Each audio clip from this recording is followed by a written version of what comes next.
नमस्कार दोस्तों, आपका स्वागत है अपने YouTube चैनल PFP में। निफ्टी आज हमें 15,000 के नीचे जाता हुआ नजर आया है, जो कि दर्शा रहा है कि निफ्टी में वीकनेस हमें बढ़ती हुई नजर आ रही है। सेंटीमेंट बिगड़ रहा है, स्टॉक्स नीचे जा रहे हैं, तो अपना पोर्टफोलियो भी ऑफकोर्स थोड़ा सा नीचे तो जाने ही वाला है। लेकिन एट लास्ट इंसान है हम भी, तो यहाँ पर लॉस देखकर तो अच्छा नहीं लगता। तो हमारे पोर्टफोलियो को सेफ रखने के लिए आज हम ऐसे 3 स्टॉक्स के बारे में बात करने वाले हैं, जो कि हम खरीदने के बारे में सोच सकते हैं। एकदम डिफेंसिव बेट्स हैं। कौन से स्टॉक हैं, कौन से सेक्टर से बिलोंग करते हैं, कैसे फंडामेंटल्स है और बाय करना चाहिए तो कौन से लेवल पर बाय करना चाहिए, इसके बारे में पूरी चर्चा करेंगे। लेकिन उससे पहले अगर आपने चैनल को सब्सक्राइब नहीं किया है तो प्लीज सब्सक्राइब कीजिए। कुछ बेहतर जानना चाहते हैं, कुछ बेहतर सीखना चाहते हैं, स्विंग ट्रेडिंग के रिकमेंडेशन पाना चाहते हैं, तो एज अ मेंबर हमें ज्वाइन करने के बारे में सोच सकते हैं।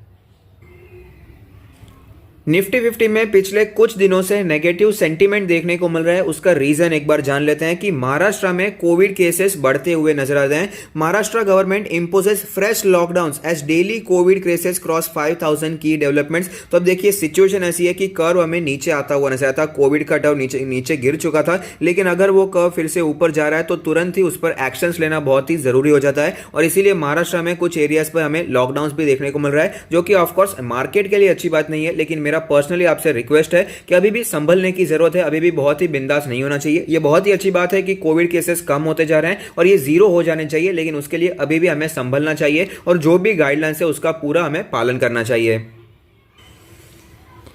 तो हेल्थ को संभालना भी हमारी जिम्मेदारी है और साथ ही साथ हमारी वेल्थ को भी हमें संभालना है। तो सबसे पहला स्टॉक जिसे आप खरीदने के बारे में सोच सकते हैं वो है HUL। तो आप समझ ही चुके होंगे कि FMCG सेक्टर के बारे में यहाँ पर बात हो रही है। अब गिरावट हो रही है, निफ्टी 50 नीचे आता हुआ नजर आ रहा है, सेंटीमेंट बिगड़ता हुआ नजर आ रहा है। तो ऐसे में जो FMCG का सेक्टर है वो बहुत ही डिफेंसिव सेक्टर है, जहां पर आप इन्वेस्टमेंट करने के बारे में सोच सकते हैं। आप देख सकते हैं HUL में आज हमें तेजी भी देखने को मिली, 1.6% ऊपर देखने को मिला। 2181 का लास्ट ट्रेडेड प्राइस है। 5 लाख ज्यादा की मार्केट 1.58% का डिविडेंड है। इंडस्ट्री का पी 71 है, जबकि मार्केट लीडर होने के बावजूद थोड़ा सा सस्ते वैल्यूएशन पे मिल रहा है। फेयर वैल्यूएशन पे इंडस्ट्री के साथ ही चलता हुआ नजर आता है। तो HUL के चार्ट्स पर हमें क्लियरली पता चलता है कि स्टॉक में अच्छा खासा करेक्शन देखने को मिला है। 2450 के आसपास स्टॉक पहुंच चुका था, लेकिन उसके बाद स्टॉक हमें नीचे आता हुआ नजर आया है और फिलहाल स्टॉक 2150 के आसपास आ चुका था और आज हमें 1.6% की मामूली तेजी देखने को मिली है। तो ऐसा नहीं है कि सिर्फ पोर्टफोलियो को हेज करने के लिए, पोर्टफोलियो को थोड़ा सा सिक्योर करने के लिए बहुत ही महंगे प्राइस पर खरीद रहे हैं। ऑलरेडी करेक्शन भी हमें देखने को मिला है। यहाँ पर प्राइस में करेक्शन यहाँ पर देखने को मिल चुका है। ऑलमोस्ट 200 पॉइंट्स की गिरावट हमें देखने को मिली है। तो ऐसी सिचुएशन में ये एक अच्छा स्टॉक हो सकता है, जहां पर आप लॉन्ग टर्म के लिए इन्वेस्टमेंट कर सकते हैं। मंथली चार्ट्स के बारे में बात कर लेते हैं।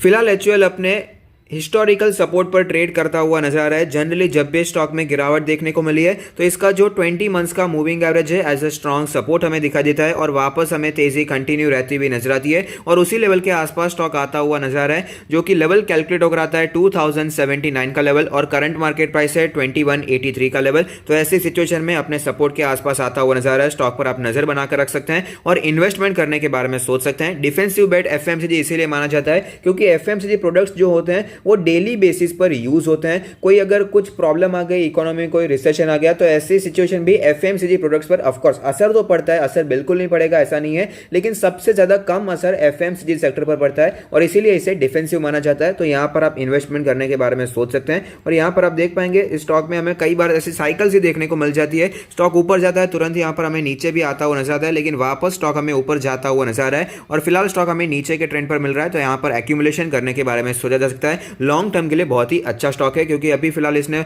बहुत समय से कंसोलिडेशन भी दिखाया है। बहुत ही महीनों से ये हमें एक ही जोन में ट्रेड करता हुआ नजर आ रहा है। तो आगे आने वाले 1-2 सालों में अच्छी तेजी यहां पर हमें दिखाई दे सकती है। नेक्स्ट स्टॉक है ब्रिटानिया इंडस्ट्री। 3331 का लास्ट ट्रेडेड प्राइस है, जो कि हमें 1% नीचे दिखाई दिया। 80,000 करोड़ की मार्केट कैप है, 1% का डिविडेंड है, 68 का इंडस्ट्री का पी और ये हमें 42 के पी रेशियो पर अवेलेबल है। तो इंडस्ट्री के मुकाबले सस्ता दिखाई देता है। ब्रिटानिया के चार्ट्स पर हमें बहुत ही ज़्यादा वीकनेस दिखाई दे रही है। आप देख पाएंगे 3700 के आसपास रेजिस्टेंस फेस करने के बाद कंटिन्यूसली गिरावट देखने को मिली है और 400 पॉइंट के आसपास की गिरावट हमें देखने को मिली है। यहाँ पर इस स्टॉक ने अपने 200 डेज के मूविंग एवरेज को भी तोड़ दिया है, जो कि दर्शा रहा है कि स्टॉक में वीकनेस और भी ज़्यादा बढ़ चुकी है। यहाँ पर स्टॉक में जो तेज़ी आई थी बहुत ही शानदार थी। 2000 के आसपास के लेवल से स्टॉक 4000 तक पहुंच चुका था, लेकिन उसके बाद कंटिन्यूसली करेक्शन ही देखने को मिल रहा है, जो कि मेरे हिसाब से एक हेल्दी करेक्शन है। अभी तो 20% का भी करेक्शन नहीं हुआ है, 38,200 आएगा तब इसमें 20% का करेक्शन माना जाएगा। तो डरने की जरूरत नहीं है, लॉन्ग टर्म के लिए एक्यूमुलेट किया जा सकता है और फिलहाल स्टॉक अपने अच्छे सपोर्ट पर ट्रेड करता हुआ नजर आता है। आप देख पाएंगे 20 मंथ्स के ईएमए के आसपास कई बार स्टॉक ने अच्छा सपोर्ट लिया और वापस तेजी दिखाई है और फिलहाल उसी लेवल पर हमें यहाँ पर ट्रेडिंग होती हुई नजर आती है। इसका जो 3,300 का लेवल है, ये वही लेवल है जहां पर इसका 20 मंथ्स का ईएमए दिखाई देता है। इसके बाद जो इसका स्ट्रॉन्ग सपोर्ट है वो है इसका 50 मंथ्स का मूविंग एवरेज, जो कि कैलकुलेट होकर आता है 2824 के आसपास का लेवल।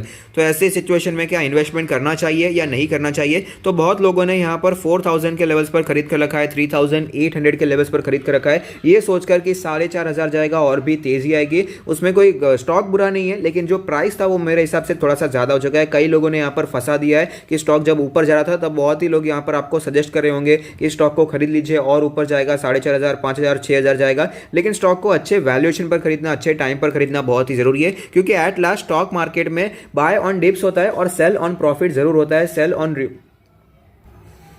राइस जरूर होता है। तो जो इन्वेस्टर्स होते हैं वो अपना प्रॉफिट बुक करना पसंद करते हैं। तो यहाँ पर भी कुछ ऐसा ही हुआ है, कोई अभी भी बड़ा क्रैश यहाँ पर देखने को नहीं मिला है, ऑलमोस्ट 20% के आसपास का करेक्शन होने को आया है। तो ऐसी सिचुएशन में मेरा मानना है कि ये लॉन्ग टर्म के इन्वेस्टिंग के अप्रोच से अभी बाइंग के लिए तैयार होता हुआ नजर आ रहा है। 3300 का जो लेवल है बहुत ही स्ट्रॉन्ग सपोर्ट है, क्योंकि स्टॉक ने पहले भी इसी लेवल के आसपास रेजिस्टेंस फेस किया था और वापस हमें ये गिरता हुआ नजर आया था। तो ऐसी सिचुएशन में इसका जो ये 3300 का लेवल है technically as a strong support हमें दिखाई देगा। स्टॉक ने पहले भी इस लेवल के आसपास सपोर्ट लिया और वापस हमें तेजी कंटिन्यू रहती हुई नजर आई थी। तो अगर आप इन्वेस्टिंग करना चाहते हैं तो इस लेवल पर इन्वेस्टिंग करने के बारे में सोच सकते हैं। हालांकि स्टॉक में स्ट्रेंथ बिल्कुल भी नहीं आई है, ये आपको ध्यान में रखना चाहिए। अगर आप स्टॉक को करंट मार्केट प्राइस पे खरीदते हैं तो ये आपको पता होना चाहिए कि आप इस स्टॉक को एज अ वैल्यू खरीद रहे हैं। अभी भी यहां पर हमें टेक्निकली कोई भी स्ट्रेंथ दिखाई नहीं दी है। नेक्स्ट स्टॉक है नेस्ले इंडिया। 16,376 का लास्ट ट्रेडेड प्राइस है, जो कि हमें फ्लैट दिखाई दिया है। 1,57,000 करोड़ की मार्केट कैप है, 1% के आसपास का डिविडेंड है, 68 का इंडस्ट्री का पी और नेस्ले का पी महंगा है, 76 का पी रेशियो हमें दिखाई दे रहा है।